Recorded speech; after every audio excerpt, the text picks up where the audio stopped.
پرندے چہچہائیں گے، یقین محکم ہے یہ میرا، سناٹے مٹتے جائیں گے، یقین محکم ہے یہ میرا، ہسپتالوں سے نکلیں گے شفا پا کر مریض غم، باغیچے آباد ہو جائیں گے، یقین محکم ہے یہ میرا۔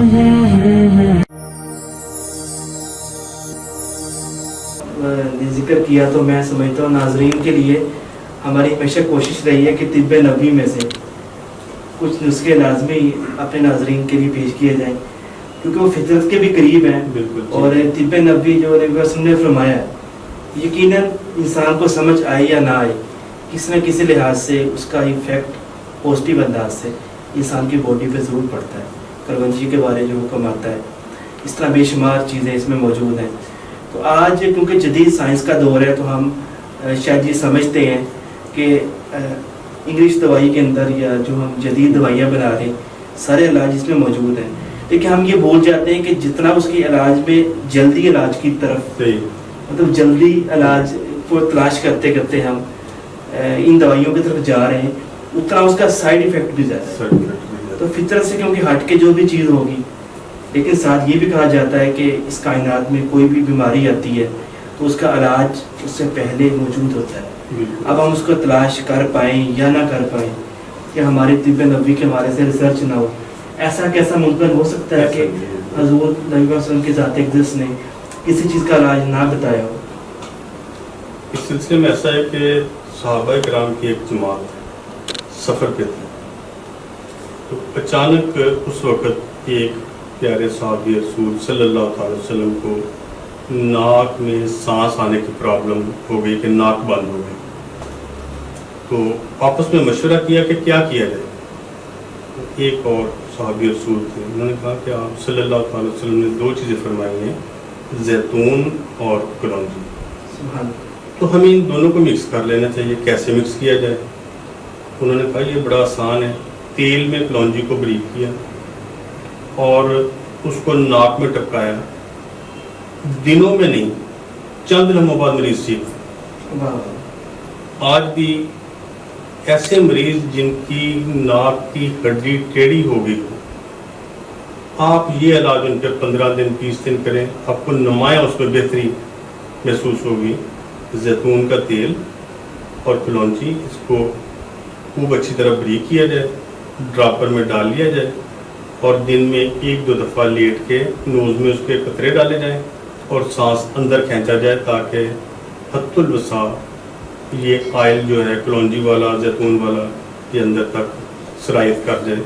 چند دنوں کے بعد اللہ کے حکم سے ناک کی ٹیڑھی ہڈی جس کے متعلق یہ کہا جاتا ہے کہ یہ آپریشن کے بغیر نہیں ٹھیک ہوگی، اللہ کے حکم سے بغیر آپریشن کے ٹھیک ہو جائے گی۔ اور یہ طب نبوی کا ایک ہمارے لیے طب نبوی کے حوالے سے، کیونکہ کرونا وائرس کا ایفیکٹ ان لوگوں پہ زیادہ ہے جو مطلب امیونٹی سسٹم کمزور رکھتے ہیں جی،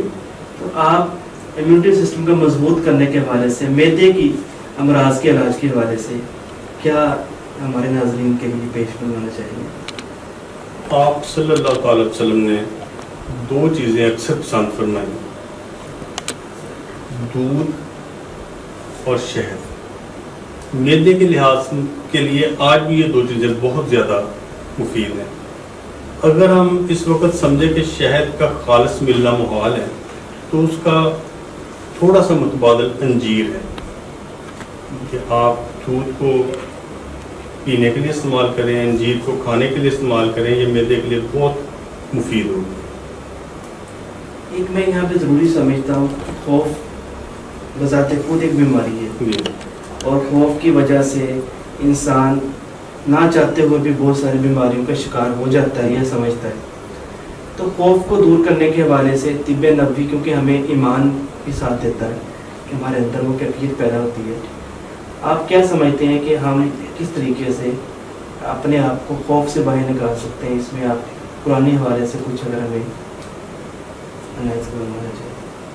ایسا ہے کہ سارا علم انسان کے اپنے پاس سے نہیں ہوتا، انسان کو اللہ کریم کی رحمت سے علم دوسروں سے بھی ملتا ہے، بعض اوقات ایسے ذرائع سے ملتا ہے کہ جہاں ہمیں توقع بھی نہیں ہوتی۔ ابھی ابتدا میں یہ کرونا کا مرض تھا تو میرے پاس ایک مریض آیا اس نے کہا جب مجھے پتہ چلا کہ میرا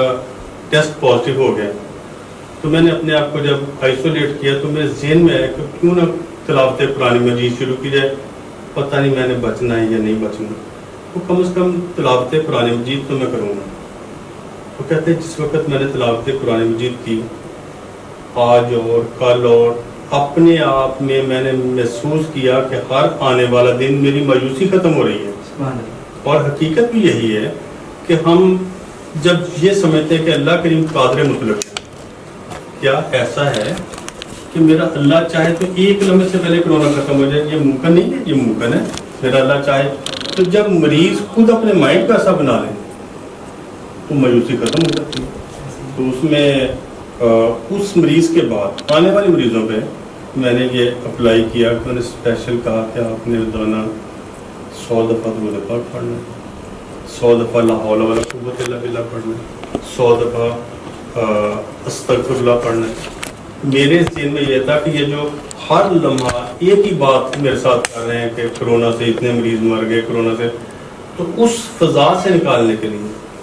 اور الحمدللہ اس کا بہت بہتر افیکٹ ہوا۔ ایک بات یہاں پہ بہت ضروری میں آپ سے پوچھنا چاہتا ہوں کہ آج کے جدید دور میں جہاں پہ انسان سائنسی حوالے سے بہت ترقی کر چکا ہے اور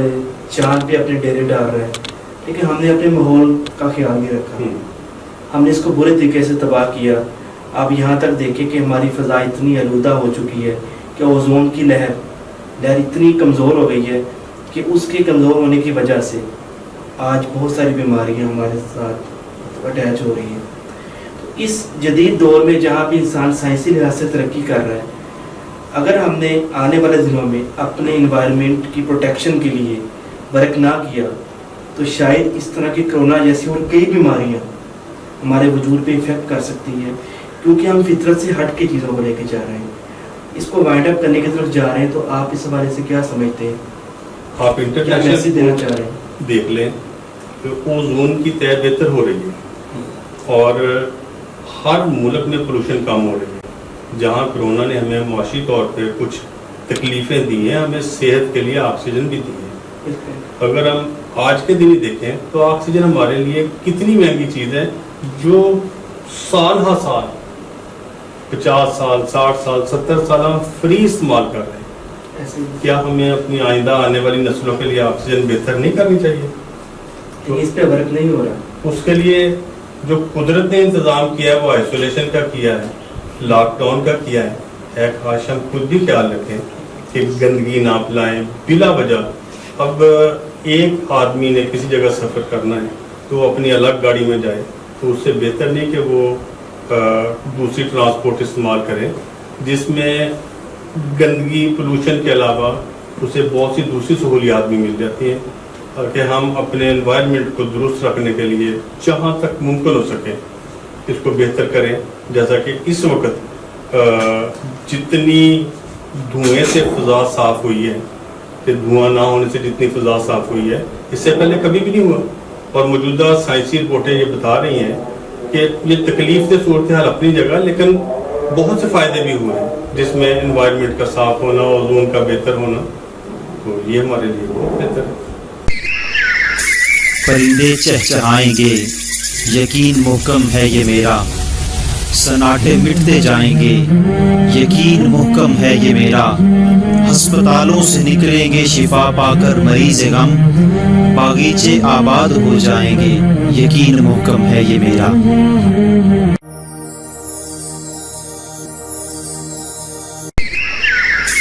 پرندے چہچہائیں گے، یقین محکم ہے یہ میرا، سناٹے مٹتے جائیں گے، یقین محکم ہے یہ میرا،